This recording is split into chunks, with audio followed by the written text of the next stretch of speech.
Hello guys, good morning. कैसे हो आप लोग? उम्मीद करती हूँ आप सब अच्छे होंगे। मेरा नाम है अंकिता और आज है 18 सितंबर और अभी मैंने 10 बजे व्लॉग का शुरू किया है। और आज थोड़ा लेट उठी मैं, मेरा टूथ एक हो रहा है। एवरीडे मैं कुछ ना कुछ बताती रहती हूँ, तो ऐसा हो रहा है। तो अभी अभी गोली वगैरह ली है, देखते आगे अभी कब तक ख़त्म हो जाएगा दर्द। गोली ली है तो जल्दी हो जाएगा। बाकी सब घर का काम हो गया, पूजा भी हो गया है। और आज है डे 2 ऑफ द टिप। जैसे कि मैंने कल का व्लॉग जिसी ने भी नहीं देखा उनके लिए रिपीट करती हूँ। ये टिप्स मैं आपसे शेयर करूँगी। मास्टर शेफ़ का जितना भी एपिसोड मैंने देखा है वहाँ से मैंने एक एक टिप नोट किया है। एक्को हेल्थ इंश्योरेंस का 3 सेकेंड का ही टिप आता था, तो वो मैंने स्क्रीनशॉट निकाल के नोट करके रखा है। तो आज का टिप ऑफ द डे है, oranges are high in vitamin C, boosting immune health and skin repair. तो ऑरेंजेस जो होता है, ये बात मुझे भी पता थी, oranges are high in vitamin C. Vitamin C जिसको भी कमी है वो विटामिन सी ऑरेंजेस अगर खाते हैं एवरीडे तो विटामिन सी की जो कमी है वो दूर हो जाती है, कम हो जाती है। इवन ये स्किन हेल्थ के लिए अच्छे रहते हैं और इम्यूनिटी के लिए तो बहुत अच्छे रहते हैं। जिसका भी मतलब इम्यूनिटी बार बार सर्दी खांसी ऐसा होता है और वो ऑरेंजेस कंज्यूम करते हैं तो उनके लिए अच्छा है। लेकिन मेरे साथ ये प्रॉब्लम होता है, जब भी मैं ऑरेंज खाती हूँ ना, नेक्स्ट डे मुझे कोल्ड डेफिनेटली होता है, तो मैं ऑरेंजेस खाना अवॉइड करती हूँ।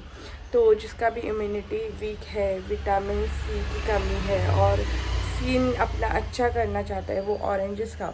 इवन जो ऑरेंजेस के पील होते हैं ना, आप स्किन के ऊपर रब करते हो ना, तो आपको स्किन का जो डेड स्किन है वो गायब हो जाता है। तो आप इन्हें इसका ज़रूर ट्राई करना और मुझे बताना। आज ब्रेकफास्ट में ये लाना है, ये है अंडे का जो ये होता है चॉप्स, ये है और टोस्ट पैटीज है। अभी बज का है टाइम दोपहर के 1 बजे और अभी अभी मैंने जो पैज़ है वो गैस पे चूल्हे पे रखी है। और सब लोग बोलते हैं कि दोपहर में पैज़ जो होते हैं वो नहीं देनी चाहिए, सुबह या 11 बजे से पहले दे सकते हो, नहीं तो रात को।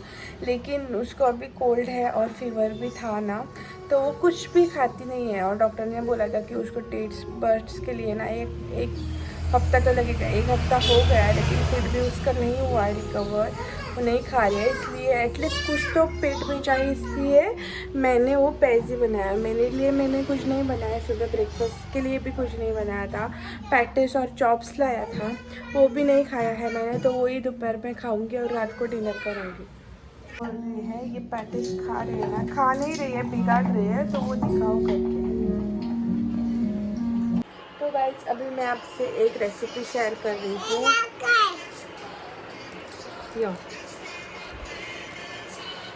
तो अभी मैं आपसे एक आटा सूजी की बिस्किट की एक रेसिपी शेयर कर रही हूँ। ये बहुत सस्ते में हो जाता है, खाने में भी बहुत टेस्टी रहता है और बच्चों के लिए भी अच्छा है। मैदे का मार्केट से लाया हुआ बिस्किट देने से ये अच्छे है और ये स्टोर भी हो जाता है अप टू 15 डेज़। तो चलो आगे रेसिपी देखते हैं।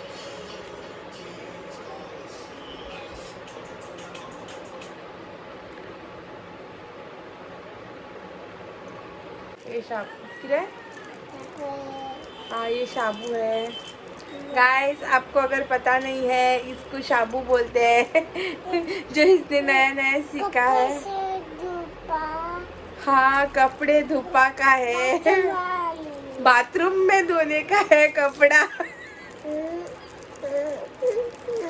और आणि किरे कसे धुपाचे ते साखर मध्ये असे असे धुपाचं है।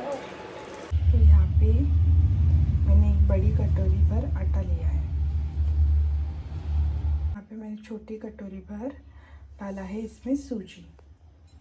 तो इसमें 3/4 कप में डाल रही हूँ डेसिकेटेड कोकोनट। एक तिल मैंने अच्छे से रोस्ट करके लिया है, अभी ये भी मैं इसमें ऐड करूँगी।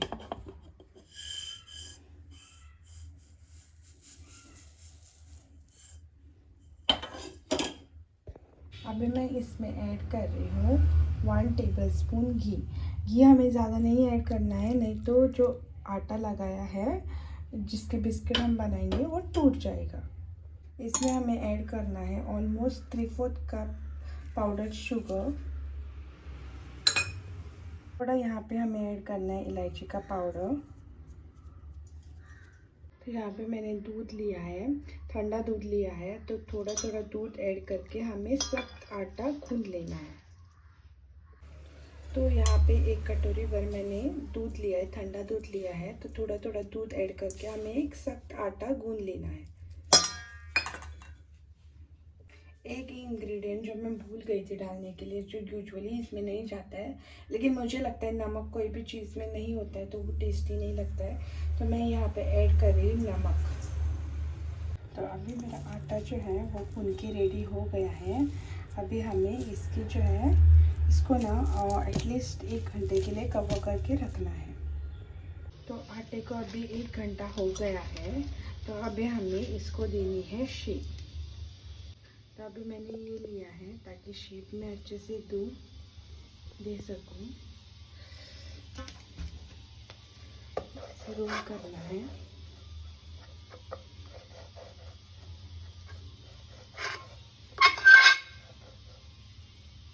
तो अभी मेरा रोल बनके जो है वो बन के रेडी हो गया है। शेप देने में थोड़ा प्रॉब्लम हो जाता है क्योंकि वो उतना भी सख्त आटा नहीं रहता है। तो अभी हमें इसको चाकू की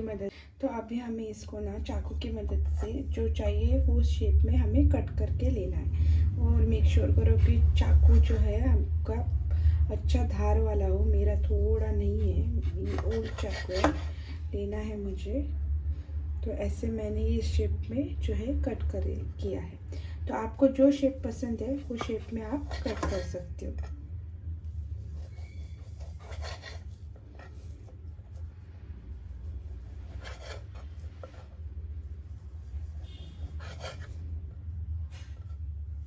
तो अभी ये शेप में थोड़ा मैंने बना के रख दिया है, बाकी मैं वो रेडी करती हूँ। तब तक ये फ्राई करके लेती हूँ। तो गैस पे मैंने कढ़ाई गरम करने के लिए रखी है। जब तक गैस गरम मतलब जो तेल है वो गरम होता है, तब तक मैं जो आधा कुकीज़ है वो भी कट करके रख देती हूँ। तो अभी मेरा तेल परफेक्टली गरम हो गया है और ये थोड़े मैंने ना छोटे साइज़ के बनाए ताकि बेटी के लिए खाने में अच्छा रहे। तो एक एक करके हमें सब फ्राई करके लेना है। अगर आपके पास ओवन है ना तो प्री हीट करके 180 डिग्रीज पे 10 मिनट के लिए इसको आप बेक करने रख सकते हो। मेरे पास ओवन है लेकिन हमने वो गणेश के वजह से ना थोड़ा निकाल के रखा था, तो वो निकालने के लिए मुझे अभी टाइम नहीं है, तो मैं निकाल भी नहीं सकती हूँ क्योंकि हस्बैंड काम पे गया है, तो वो ही चाहिए वो निकालने के लिए। इसीलिए मेक श्योर करो जो गैस आपकी है ना वो मीडियम फ्लेम पे ही रखें। कम आंच पे भी नहीं रख सकते, नहीं तो ये टूट जाएंगे। और हाई फ्लेम पे अगर रखोगे तो जो बिस्किट है बाहर से पक जाएंगे लेकिन अंदर से कच्चे रह जाएंगे। तो अभी ये फ्राई होकर रेडी हो गया है। तो देख सकते हो आप कितना अच्छा सुंदर कलर आता है। मेरे हिसाब से ना तिल उसको जो है वो ज़्यादा हो गया है, इसीलिए जो तिल है ना मेरा वो टूट रहा है, टूट के मतलब नीचे आ रहा है। तो इसी तरह से हमें सभी जो कुकीज़ हैं वो अच्छी तरह से फ्राई करके लेनी है।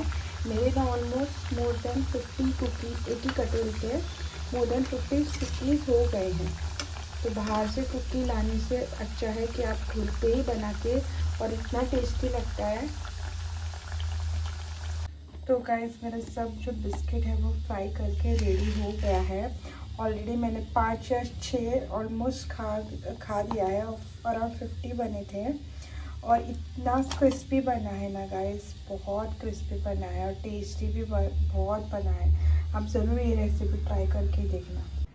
अभी ये टेस्ट करके बताएगा, रिव्यू देगा कैसा है बिस्किट। ऑलरेडी इसने 2-3 खाए हैं और अभी ये रिव्यू देगा। बहुत अच्छा बना है और जो आउटर लेयर है ना वो बहुत क्रिस्पी है और कोकोनट का भी अच्छा फ्लेवर आ रहा है। बहुत है अच्छी कुकी है मेरी बीवी। अच्छा है।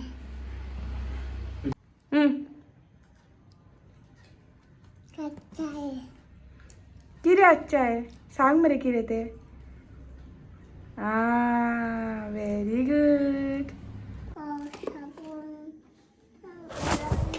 अभी नाइट 8:30 बज गया है और दोनों एक खेल रहे हैं और ये शाबू भी दिखा रही है और फेंक भी रही है और ये कुछ बना रहा है डॉल जैसा।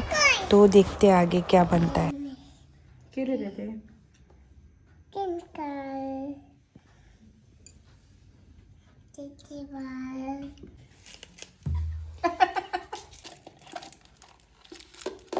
देखो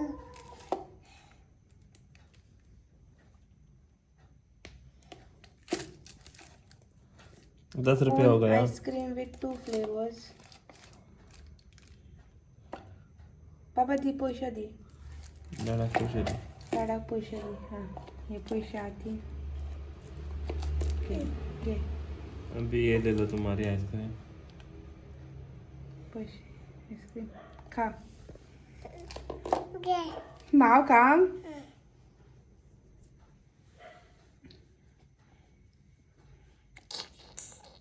खा ले खा बच्चे नो। गाइस जैसे ही आपने देख ही लिया है, इन दोनों को बिस्किट बहुत पसंद आया। मुझे तो पहले ही पसंद आया था, मैंने ऑलरेडी 4-5 खाया।